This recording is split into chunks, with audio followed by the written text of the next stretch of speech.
Olá a todos, bem-vindos ao Arte Matemática, eu sou o Nicolas e nesse mais novo vídeo da nossa série de cálculo eu vou falar para vocês sobre um teorema muito importante em matemática, um dos teoremas bases, um dos teoremas chaves de toda a matemática e principalmente do nosso setor, né, dessa série que seria o cálculo, né, que é o teorema fundamental do cálculo, né, o nome ele se porta bem porque ele realmente é fundamental para todas as operações que a gente pode fazer, efetuar e demonstrações que a gente vai fazer a seguir. Ok? Então, nos últimos vídeos eu provei a existência de primitivas ou de integrais, ok? Nesse vídeo no final vou explicar exatamente qual que é a diferença entre uma primitiva e uma integral, porque oralmente eu faço uma confusão entre os dois, o que pode ser aceito de certa forma, mas no papel, numa escrita ou numa pesquisa, vocês não podem fazer esse erro, tá? Cometer esse erro. Então, eu vou explicar explicitamente a diferença entre uma primitiva e uma integral, ok?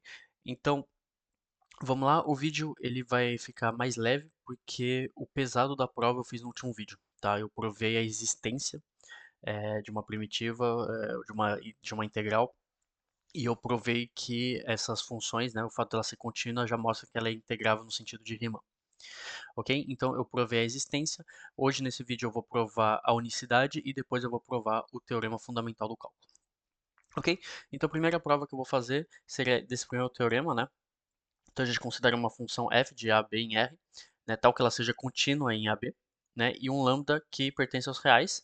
E eu vou mostrar que f possui uma única primitiva, então é realmente o nome de única primitiva que vale lambda em A, ok? Então em A minúsculo, obviamente, eu fiz A maiúsculo em A minúsculo, ok? Então no vídeo anterior eu mostrei que existe, então, que f possui uma primitiva, no geral. A gente sabe que ela vai ter uma primitiva, no caso ela tem até uma infinidade de primitivas, né? Elas vão se diferentes de acordo com uma constante, mas se a gente selecionar um ponto preciso, né? Então se a gente fixar um ponto, a gente vai ter uma única primitiva. Então a gente vai mostrar essa unicidade, ok? Então, vamos lá. Como eu mostrei a existência, então eu posso dizer que como f é C0, né? Então como a gente sabe que a função ela é contínua, então a gente sabe que ela possui uma integral.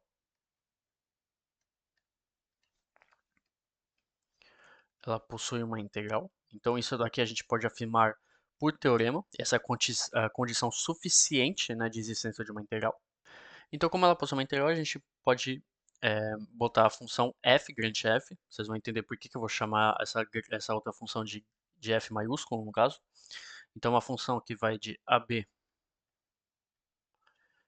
até R, né, e que associa x a nosso lambda, então o lambda é um parâmetro que pertence aos reais, mais a nossa integral de a x de f de t dt, ok? Então a gente sabe que esse termo aqui, esse segundo termo, ele vai existir porque f é contínua no intervalo a b, como x pertence entre a e b, então ele vai ser contínuo entre a e x.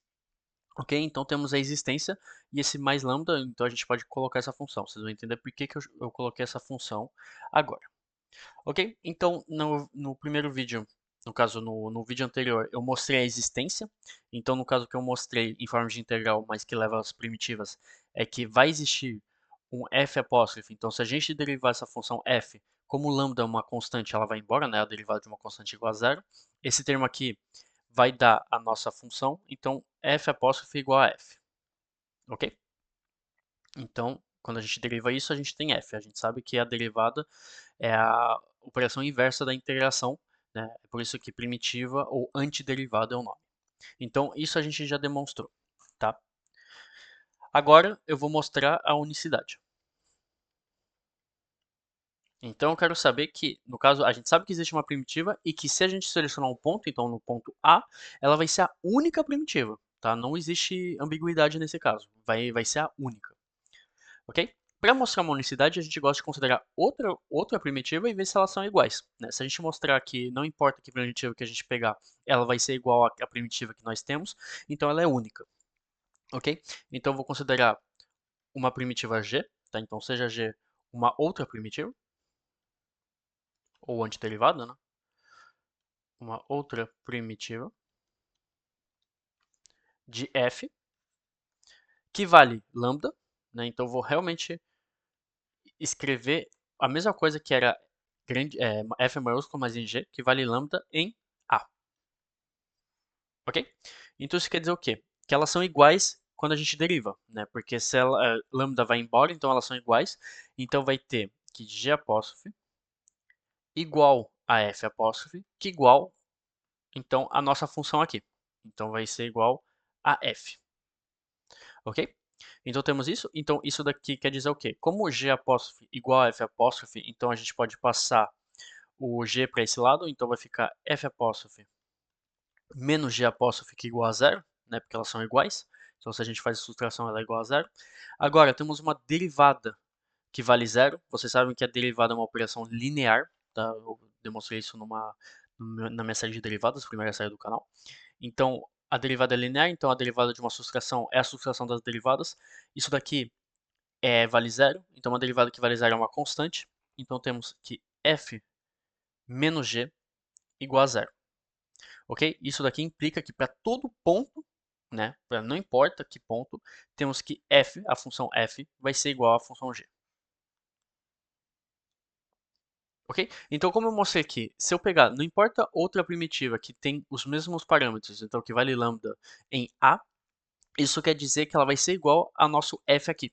Então isso quer dizer que elas são únicas, né? A gente pode selecionar uma infinidade que a gente vai sempre ter o mesmo resultado. Então isso demonstra a unicidade, então demonstra esse primeiro teorema. Então agora vamos demonstrar finalmente o teorema fundamental do cálculo. Vocês vão ver que vai ficar bem simples, porque eu já fiz todo o trabalho pesado nos últimos vídeos, né? Eu poderia fazer tudo no mesmo vídeo, ou existem outros tipos de provas que vão ficar bem mais longas. Eu preferi fazer desse tipo, e também me permitiu apresentar outras noções, como a continuidade de maneira uniforme, que é bem importante. Ok? Então a gente sabe que de acordo com o último teorema, a gente vai ter um lambda que é igual a nossa primitiva avaliada em A, tá? Então a gente sabe que f, né, no caso, é igual a g e que é uma primitiva de f que vale lambda em a. Então a gente pode avaliar essa função, né, essa primitiva. Então agora que eu vou explicar, a primitiva é a nossa função e quando a gente aplica a um ponto, então a gente aplica num ponto, a gente vai ter um número e isso vai ser uma integral. Então a integral é quando a gente aplica uma primitiva a um ponto, né, e a primitiva seria uma função. Perfeito? Então a gente sabe que, opa, perdão. A gente sabe então que lambda é igual a f em A, então avaliada em A. Agora, a gente vai fazer então para todo x que pertence ao nosso intervalo, então A, B, vamos ter então a nossa primitiva f de x, que vai ser igual a f de A mais a integral de ax de f de t dt. Né? Isso vem de onde? Isso vem daqui, desse teorema aqui, no caso dessa função aqui. Então a gente viu que lambda é igual a f de A, então eu só traduzir isso. Então temos que ver todo x nesse intervalo, grande f de x igual a essa soma aqui. E agora a gente vai avaliar x em b, porque como x pertence a esse intervalo fechado, ele pode valer b. Então isso implica que f de b vai ser igual a f de A mais a integral de a b de f de t dt. Então isso vai implicar que a integral de a a b de f de t dt igual a primitiva avaliada em b menos a primitiva avaliada em A. Ok? Então, esse é o teorema fundamental do cálculo ou da análise. Muito importante vocês saberem. Vocês viram que a prova não é muito complicada assim que vocês demonstrarem a existência e a unicidade, tá? O mais complicado dessa prova, sem sombra de dúvidas, é demonstrar a existência, né? O fato da função ser contínua implica que existe uma primitiva, isso daí é bem mais complicado, então foi o vídeo anterior. E agora que a gente tem a existência e a unicidade, a gente pode demonstrar de uma maneira simples.